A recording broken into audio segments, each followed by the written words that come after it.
there's nothing I like more than a good road trip, and when that trip involves an off-pavement excursion, then even better. So I'm stoked to be driving this week's vehicle, the Nissan Destination Frontier. Nissan has done a great job with outfitting a Frontier with all of the basics you'd need for your first overland adventure and keeping the price right around $40,000, including the vehicle. So how do they do it? Well, you guys, the Frontier's really old, so it's really cheap. I mean, yeah, you gotta make a few concessions. Apple CarPlay and Android Auto? Yeah, those things are not in here. Driver's aids like adaptive cruise control, blind spot monitoring, lane keeping assist. You're funny, go buy a Ford Ranger or something.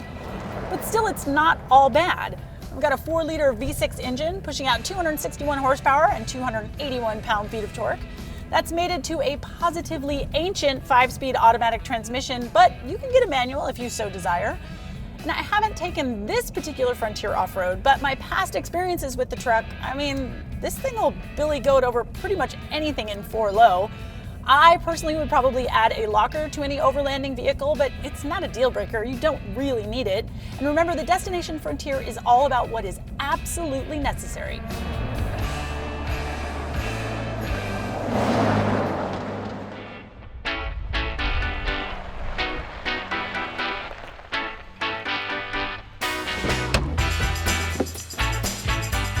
I totally dig on these rock rails. It gives you a little bit of extra protection, plus it's easier to get in and out of the truck.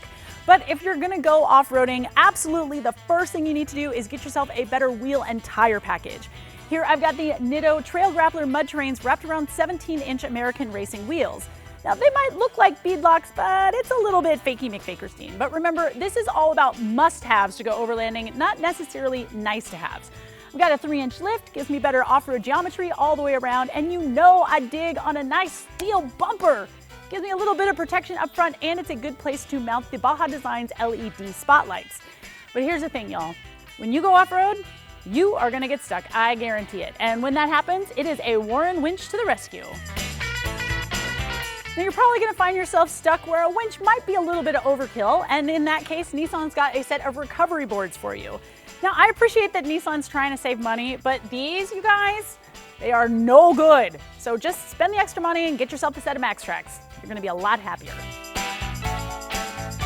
Around on the other side, there's some storage containers that don't interfere with the capacity of a bed, which is pretty nice.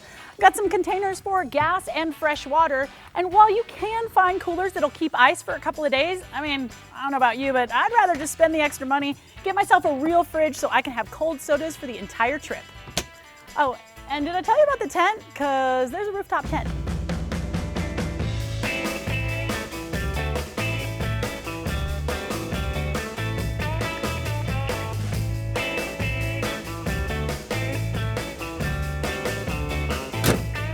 Now you might want to consider getting a high lift jack and a really nice shovel to add to your kit, but by and large, the Destination Frontier's got everything you need to get out in the wild.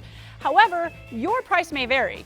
It all depends on the trim level of the Frontier that you choose and where you source your gear. After all, the Destination Frontier is not available in dealerships.